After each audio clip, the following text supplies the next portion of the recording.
UFC 314 just concluded. And before I say how I was wrong about the main event, about Volkanovski, the great, losing, I just want to point out and remind you guys the leaks of UFC 314. If you guys remember correctly, Alexander Volkanovski was supposed to be fighting Ilia Topuria. Like, everybody knows that, but since Ilia Topuria moved up to chase the fight with Islam, it did not happen, and now it's Lopes that stepped in. I'm not saying it was like short notice or anything. I'm just saying, like, you know, he stepped in. They called him, replaced Ilia, and I just want to say that he was supposed to be fighting Ilia, okay? And I'm a Volk fan, but like, and I'm saying all this is because I'm really disappointed on Diego Lopes's performance. In the fight overall, actually, the fight overall was okay. Diego Lopes did try to make the fight exciting, but Volkanovski, he played it good. You know, he fought a good fight, a good smart fight. That's how I would put it. He fought a smart fight. He was very, very intelligent. He needed this win. This is actually a huge win for his legacy, for his career. Absolutely amazing. But yeah, man, it was an okay fight. Diego Lopes just didn't perform. He was very, very timid. I think he was just overthinking at the start of the fight, and that's why he just started off very, very late. And even at the later rounds, he just wasn't doing enough. I think he was just conserving his stamina. He just overthunk too much, man. Too much overthinking. He did a few. I mean, they rocked each other. It had good moments, but the fight wasn't that good. Okay, it really wasn't that good. But yeah, man. I mean, great win for Volkanovski. Shout out to that guy. Diego Lopes, I'm just disappointed, man. I'm really disappointed. And I just sounds mad salty right now because I chose Diego Lopes, even though I am a fan of Volkanovski. I gotta keep saying that for people not to kill me in the comment section. But like, I wanted this fight to be better. You know, I really, really did, because I like, I mean, who doesn't like watching good fights? And it's weird because like these two, it wasn't like someone was like cage grabbing or crotch sniffing the entire time. It was just like they were like thinking too much, or just didn't want to initiate. Like it was so weird. And when they did it, bro, can I say something about Diego Lopes? Diego Lopes is the Yuri Prochazka of the featherweight division. This man cannot move his fucking head to save his freaking life, brother. Tell me I'm wrong in the comment fucking section. I dare you, bro. Alexander Volkanovski is, bro, he literally just pieced him up with that fucking jab. Like, I completely understand that Volkanovski's jab is absolutely amazing. But this man, Diego Lopes, was literally just standing there. He did not move his head at all, bro. Tell me I'm wrong. I was getting so mad through the fight just watching this man eat and it just reminded me of Yuri Prochazka. I was like, brother, like I picked this guy and I'm seeing this guy just eat jabs without moving his head. I'm like, brother, move your head a little bit, brother. What the fuck, man? But anyways, man, the card, the entire event was all right. You know, it was an all right event, all right main event. But look, man, I gotta say something. I'm like washed or something. Like I'm getting tired at 12 p.m. or 1 a.m. watching these fights. Like I'm just getting washed. I don't know what it is. I think I need to like start making videos to get the raw stuff, because I'm like I almost fell asleep in the main event.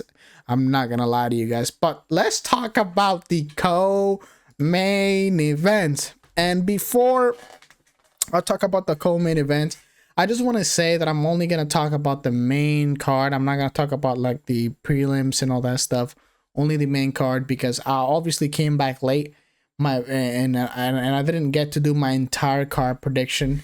So I'm only going to do the main card. But yeah, I said that Pimblett was going to rear naked choke Michael Chandler in my last video. And it was almost, bro, it almost happened. You cannot tell me he was going for that rear naked choke, man. Look, if it wasn't for Michael Chandler's blood, I think he would have gotten it because he was so slippery when he was bleeding. He just couldn't get a grip of that neck. But that could have happened. He was, in my opinion, if he wasn't bleeding so much. But still, he TKO'd from mounts. That was absolutely amazing. The 12-6 elbows are absolutely beautiful. Like, you can just elbow them through the guard. Shout out to the UFC for making that legal again. Fuck John Jones, by the way. So yeah, a huge win, a huge statement by Paddy Pimblett. Yeah, like I told you guys, this was the perfect time for Paddy Pimblett to fight Michael Chandler. I think Michael Chandler is gonna go in his decline from now on. I promise you that. I think Father Time catched up. I did say the same thing about Volkanovski. I was wrong, but yeah, let's not talk about that. Let's go with the Yair Rodriguez versus Patricio Pitbull. This was an absolute. It was actually a good fight. I enjoyed this because these two were doing some. Not these two specifically. Yair Rodriguez was doing some insane kicks. His freaking kicks are absolutely beautiful. This man is like a string. I don't know how to explain it. He just, the way he throws, how fast he throws his leg kicks, his high kick, like everything that's with a leg, he does it absolutely amazing. Okay, I'm not glazing. I'm just being I'm being a real one. Okay, I'm being a real one. Anything that's a leg that he has attached to his body is good. Pause. But yeah, man, he absolutely dominated Patricio Pitbull to show that there's levels to this shit. Anyways, let's move on to the fight that literally, and when I say literally, everyone, I'm pretty sure more people showed up to watch this fight than any other fight on this card. Maybe the Paddy Pimblett fight people showed up to watch like more or whatever. But I'm pretty sure this was the one that people really like. This is peak viewership right here for everyone that was like streaming on YouTube and shit.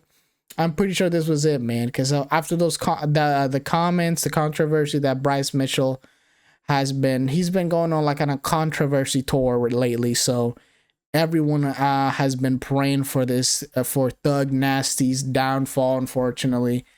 And yeah, unfortunately, he was fighting a fighting nerd member. And yeah, these fighting nerds just don't, I don't know, they just don't seem to lose as of right now. And especially Gene Silva. Like, when I tell you that Gene Silva is an animal, like, I mean that literally. Like, this man is literally a fucking animal, dude. It's crazy because when you saw him like just pressure Bryce Mitchell had his eyes open. Like there was like a lion stalking him. Like you might think I'm glazing Gene Silva right now, and I literally am, but like I want you to go watch this fight again and tell me now Gene Silva put fear in Brian Mitch. Like I was gonna say some crazy shit, but I stopped myself because it's like messed up. So look, all I gotta say is Gene Silva is a freaking problem. Okay, he's a real problem to anyone on his weight division. And to the last fight that I'm going to be talking about, Dominic Reyes versus Nikita Krylov. This was an absolute banger, and the only reason it's an absolute banger is because Dominic fucking Reyes is fucking back. When I was watching it live before I saw the KO replay, I thought this man did like a counter Superman punch, but he just did like the Conor McGregor thing that he did to Jose Aldo. He did this, and like literally when I saw that replay, I was like, what the hell? That's literally what McGregor did to Jose Aldo, and even Joe Rogan was talking about it too. I was like, yeah, but that was an absolute beautiful freaking counter. What is the winning streak that Dominic Reyes has? Is it 3? Yeah. So he has, like, damn, look at the losses, man. 1, 2, 3, 4. 4 losses in a row, but he's 3 in a row. He wants to fight one more time to get the title shot. I don't think that's gonna happen. Maybe 2 and then a title shot, but you know, he needs to fight maybe at the start of next year. If he fights 2 more times this year, and at the start of next year, yes, he can maybe get a title shot depending on the quality of the wins, if it wasn't boring and all that stuff. You know how Dana is. But yet, yeah, man, I'm just gonna wrap that. I was wrong about the main event. I was right about the co-main, not the way it went, but about who was gonna win. And I didn't do predictions for the other rest of the fights because again, I was late.